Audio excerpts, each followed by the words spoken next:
Dear students, एक और Gauss law का एप्लीकेशन है electric field due to long यानी कि infinite uniformly charged solid cylinder. यहाँ पर एक लॉन्ग सिलेंडर है जिसके पूरे वॉल्यूम में चार्ज डिस्ट्रीब्यूशन यूनिफॉर्म है, और यहाँ पे चार्ज डिस्ट्रीब्यूशन के बारे में बात करना है तो हम लोग बात करेंगे इन टर्म्स ऑफ वॉल्यूम। तो उसके लिए हम लोग यूज करेंगे टर्म वॉल्यूम चार्ज डेंसिटी, यानी कि charge per unit volume, charge per unit volume यानी कि वॉल्यूम चार्ज डेंसिटी। तो सिलेंडर का वॉल्यूम चार्ज डेंसिटी गिवन है, वो दिया हुआ है रो है। अब कैलकुलेट करना है इसके एक्सिस से स्मॉल आर डिस्टेंस पे इलेक्ट्रिक फील्ड। तो यहाँ पर दो सिचुएशन यहाँ भी हो सकता है कि स्मॉल आर या तो रेडियस से छोटा हो या सरफेस तक पहुंच गया तो बराबर। तो small r less than equals to radius यानी कि इनसाइड द सिलेंडर। और दूसरा, अगर मान लो कि इलेक्ट्रिक फिल्म को बाहर में निकालना है तो बाहर में निकालना है तो ये डिस्टेंस क्या होगा, ये डिस्टेंस ग्रेटर देन और इक्वल टू रेडियस हो जाएगा, यानी कि outside the cylinder, outside the cylinder.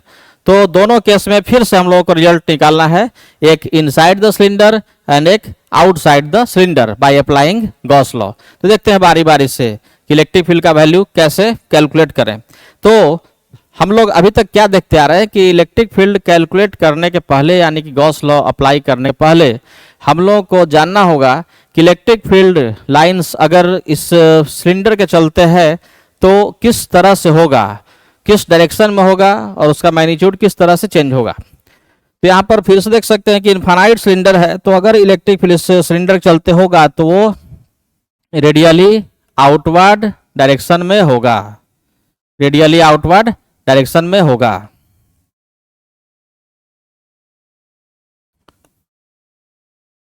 तो इलेक्ट्रिक फील्ड अगर होगा तो वो होगा रेडियली आउटवर्ड डायरेक्शन में। इन सारी बातों को समझने के बाद ही अप्लाई कर सकते हैं गॉस लॉ। उसी के अनुसार फिर हम लोग डिसाइड करेंगे कि कैसा गॉसियन सरफेस इमेजिन करना चाहिए। तो इस तरह से इलेक्ट्रिक फील्ड अगर है तो वो होगा रेडियली आउटवर्ड डायरेक्शन में, ये तो पता चल गया। तो कैसा सरफेस हम लोगों को इमेजिन करना चाहिए, तो अगर हम लोगों को कैलकुलेट करना है इलेक्ट्रिक फील्ड इसके अंदर में, तो हम लोग इमेजिन करेंगे एक सिलेंडर, सिलिंड्रिकल सरफेस इमेजिन करेंगे। तो मान लो कि एक ऐसा सिलेंडर इमेजिन किए जिसका रेडियस मान लेते हैं कि स्मॉल आर है, इसका रेडियस है स्मॉल आर। चलो फिगर अच्छा हो गया। अब देखते हैं कि इसके एक्सिस से स्मॉल आर डिस्टेंस पे इलेक्ट्रिक फील्ड का वैल्यू निकालना है। तो यहाँ पर भी अप्लाई करेंगे गॉस लॉ। गॉस लॉ क्या है, फिर से वही बात, ई डॉट डी ए का integration over whole surface equals to q enclosed by epsilon not. अब ये कैलकुलेट करना है पूरे सरफेस पे। तो देखो ये 1 by 1 करके, पहला ये फ्लैट सरफेस, इसको इलेक्ट्रिक फील्ड क्या करेगा, केवल टच करके जाएगा। तो इसको इलेक्ट्रिक फील्ड केवल टच करेगा, तो इससे कोई फ्लक्स पास नहीं किया। दूसरा ये फ्लैट सरफेस, इस इलेक्ट्रिक फील्ड इसको भी केवल टच करेगा, तो इसको भी क्रॉस नहीं किया, तो इससे फ्लक्स जीरो। तो इससे फ्लक्स नहीं पास किया, इससे फ्लक्स नहीं पास किया, केवल बच गया कौन, राउंड सरफेस। तो राउंड सरफेस को देख सकते हैं कि इलेक्ट्रिक फील्ड लाइन उसको क्रॉस करके जा रहा है, इलेक्ट्रिक फील्ड लाइन उसको क्रॉस कर रहा। तो इलेक्ट्रिक फील्ड यहाँ पर राउंड सरफेस को क्रॉस कर रहा है, तो इलेक्ट्रिक फ्लक्स राउंड सरफेस से ही होगा। तो ई डॉट डी ए का इंटीग्रेशन में इस सरफेस से फ्लक्स जीरो, इस सरफेस से भी फ्लक्स, सॉरी इस सरफेस से फ्लक्स जीरो, इस सरफेस से फ्लक्स जीरो, बच गया राउंड सरफेस। यानी कि हम लोगों को ई डॉट डी ए करना है, ई डॉट डी ए का इंटीग्रेशन कर लिए फ्लैट सरफेस से, तो वो तो जीरो हो गया, तो जीरो हो गया दोनों सरफेस से, बच गया केवल किस से, राउंड सरफेस से। तो राउंड सरफेस से फ्लक्स निकालना है, और वो किसके बराबर, Q enclosed by epsilon not. अब तो वही रिजल्ट बार बार रिपीट हो रहा है, तो हम लोग इसको डायरेक्ट अब कैलकुलेट कर लेते हैं। ई का वैल्यू सभी जगह पर कांस्टेंट है, तो वो इंटीग्रेशन कहाँ जाएगा, बाहर। केवल बच गया कौन, एरिया, और आपस में एंगल तो 0 डिग्री था, ई डॉट डी ए, दोनों बीच में एंगल 0 डिग्री है, तो ई का मैग्नीट्यूड एरिया का मैग्नीट्यूड इंटू कॉस 0 डिग्री 1 हो गया। तो ये बच गया डी ए का इंटीग्रेशन ओवर राउंड सरफेस, और वो किसके बराबर, तो Q enclosed by epsilon not. अब यहाँ से ई का वैल्यू तो ई है, ये कैलकुलेट करना है। अब डी ए यानी कि इस राउंड सरफेस का एरिया, राउंड सरफेस का एरिया कितना होगा, तो इसका रेडियस माने है स्मॉल आर और लेंथ मान लेते हैं कि इसका एल है, तो E इंटू और surface area 2 pi r L, और दिस इक्वल्स टू क्या होगा, दिस इक्वल्स टू, अब क्या करना होगा, charge enclosed by epsilon not. तो चार्ज बराबर क्या होगा, यहां पर चार्ज डेंसिटी है, चार्ज डेंसिटी है, ठीक है।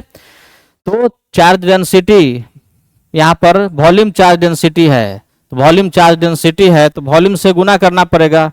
तो वॉल्यूम कितना है, तो जो हम लोग रीजन कंसीडर किए हैं इसका वॉल्यूम, तो इसका वॉल्यूम क्या होगा, फ्लैट सरफेस का एरिया इंटू लेंथ, तो एरिया हो गया कितना, pi small r square into l. तो यहाँ से इलेक्ट्रिक फील्ड का वैल्यू आ गया, इलेक्ट्रिक फील्ड इक्वल्स टू कितना हो जाएगा, rho pi r square into l divided by, और ये था ना, ये चार्ज था, charge enclosed by epsilon naught होना चाहिए, तो हो गया इतना बाई एप्सिलॉन नॉट इंटू, यहाँ से 2 पाई आर एल क्या होगा, नीचे चला जाएगा, तो इंटू 2 पाई आर एल।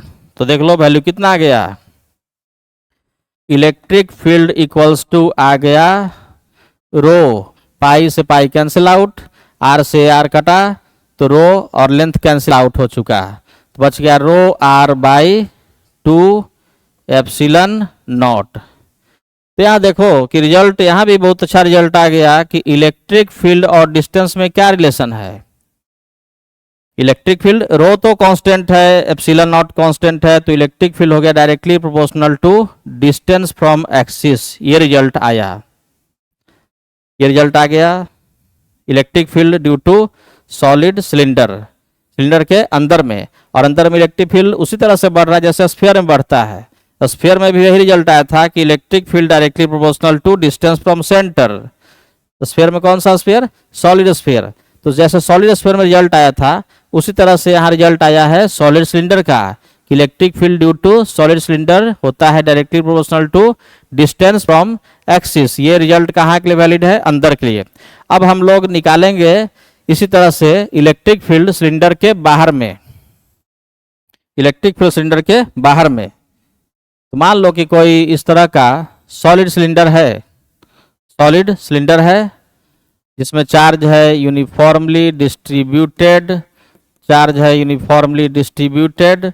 तो कैलकुलेट करना है इसके एक्सिस से, इसके एक्सिस से,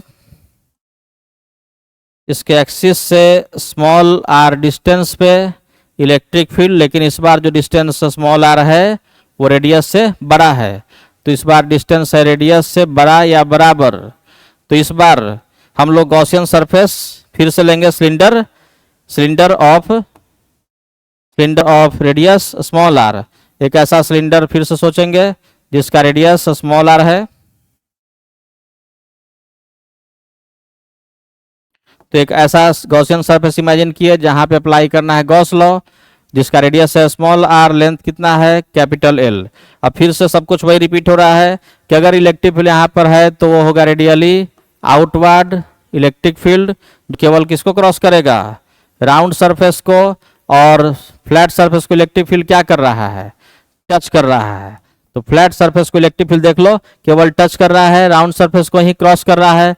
तो गॉस लॉ अप्लाई करेंगे और क्या हो जाएगा, ई डॉट डी ए का इंटीग्रेशन ओवर होल सरफेस, और ये बराबर कितना, Q enclosed by epsilon not. ठीक है, अब इसको कैलकुलेट करो। तो ई डॉट डी ए का इंटीग्रेशन, पहला तो इस फ्लैट सरफेस से कितना होगा 0, इससे ही फ्लक्स नहीं पास किया क्योंकि इलेक्ट्रिक फील्ड इस सरफेस को केवल टच कर रहा है, तो ये फ्लैट सरफेस को इलेक्ट्रिक फील्ड लाइन केवल टच करके जा रहा है, तो इससे फ्लक्स 0 हो गया, इससे ही फ्लक्स क्या है 0 है, बच गया राउंड सरफेस। तो दो फ्लैट सरफेस से फ्लक्स निकल गया, इस दोनों से इलेक्ट्रिक फ्लक्स का वैल्यू 0 आ गया, 0 + 0 दोनों से फ्लक्स 0, बच गया राउंड सरफेस। तो राउंड सरफेस कितना आएगा, फिर से डायरेक्ट रिजल्ट यूज कर लेते हैं, ई इंटू 2 पाई इस सरफेस का एरिया, सरफेस एरिया कितना होगा 2 पाई आर इंटू एल, और this equals to charge enclosed by epsilon not. ये आ गया। अब चार्ज कितना इनक्लोज्ड है, तो रिजल्ट आ गया E into 2 pi r l equals to charge enclosed. तो इस गॉसियन सरफेस जो हम लोग इमेजिन किए हैं, गॉसियन सरफेस ये वाला, इसके अंदर में कितना चार्ज इनक्लोज्ड हुआ, देखो इसका लेंथ है एल लेंथ है। अब इस एल लेंथ में सिलेंडर का एल लेंथ ही इनक्लोज्ड हुआ, तो इस एल लेंथ में कितना चार्ज भरा हुआ है ये कैलकुलेट करना है। इतने वॉल्यूम में ही तो चार्ज केवल हम लोग लेना होगा, इस वॉल्यूम में जो चार्ज होगा वही तो केवल चार्ज लेना होगा। तो चार्ज इनक्लोज्ड कितना होगा, चार्ज इनक्लोज्ड होगा चार्ज डेंसिटी इनटू वॉल्यूम। तो इसका वॉल्यूम कितना होगा, pi r square into length, charge enclosed by epsilon not. ये देख लो, इसका वॉल्यूम नहीं ले लो, ये तो गॉसियन सरफेस है, समझे, ये गॉसियन सरफेस है। गॉसियन सरफेस के अंदर में चार्ज कितना इनक्लोज्ड हुआ, तो ये वाला जो वॉल्यूम है सिलेंडर का जिसमें चार्ज भरा हुआ है उसी का तो वॉल्यूम लेंगे। तो हम लोगों को केवल इसका वॉल्यूम लेना है, तो इसमें कितना वॉल्यूम होगा, डेंसिटी इंटू वॉल्यूम, इसका वॉल्यूम लेना है। तो इसका वॉल्यूम हो गया पाई आर स्क्वायर इंटू इसका लेंथ। अब देखो वैल्यू कितना आ गया, तो E बराबर rho pi r square into l by, और यहाँ से जो 2 पाई आर एल है वो चला जाएगा इसके नीचे, तो 2 पाई स्मॉल आर एल और एप्सिलॉन नॉट यहाँ था। तो इलेक्ट्रिक फील्ड का वैल्यू आ गया कितना, रो बाई 2 एप्सिलॉन नॉट, और ऊपर में बचा आर स्क्वायर, लेंथ कट गया तो क्या बचा, पाई कट गया, तो यहाँ बच गया स्मॉल आर। तो ये आ गया। देखो रिजल्ट यहाँ आया जो इस बार वही आया है, electric field proportional to 1 by r. अब इस रिजल्ट को हम लोग ग्राफ में यूज करेंगे। तो रिजल्ट क्या आया, रिजल्ट आ गया electric field equals to rho r by 2 epsilon not. ये रिजल्ट कब था, when r is less than equals to radius. और दूसरा है electric field equals to rho r square by 2 epsilon not into small r. ये कब है, r is greater than equals to radius. दोनों से देख सकते हैं कि इससे इस रिजल्ट से या इस रिजल्ट से डिस्टेंस का वैल्यू कैपिटल आर पुट कर दो, तो दोनों से इलेक्ट्रिक फील्ड का वैल्यू क्या आएगा, कैपिटल आर पुट करेंगे तो यहाँ इलेक्ट्रिक फील्ड का value r equals to capital r put करने पे इलेक्ट्रिक फील्ड का वैल्यू कितना आ गया, देख लो। यानी सरफेस पे इलेक्ट्रिक फील्ड इससे निकालो या इससे निकालो, दोनों से रिजल्ट क्या आएगा, सेम आएगा। तो अगर हम ग्राफ प्लॉट करते हैं तो ग्राफ कैसा आना चाहिए, ग्राफ आना चाहिए कॉन्टिन्यूअस। तो ग्राफ तो सबको अब समझ में आ चुका है कि ग्राफ प्लॉट करते हैं तो वाई एक्सिस पे किसको रखते हैं, वाई एक्सिस पे रखते हैं इलेक्ट्रिक फील्ड को, और एक्स एक्सिस पे रखते हैं किसको, डिस्टेंस फ्रॉम एक्सिस को। ग्राफ को 2 पार्ट में हम लोग प्लॉट करेंगे, एक आर का वैल्यू रेडियस के बराबर और दूसरा उससे बड़ा। तो एक्सिस से लेकर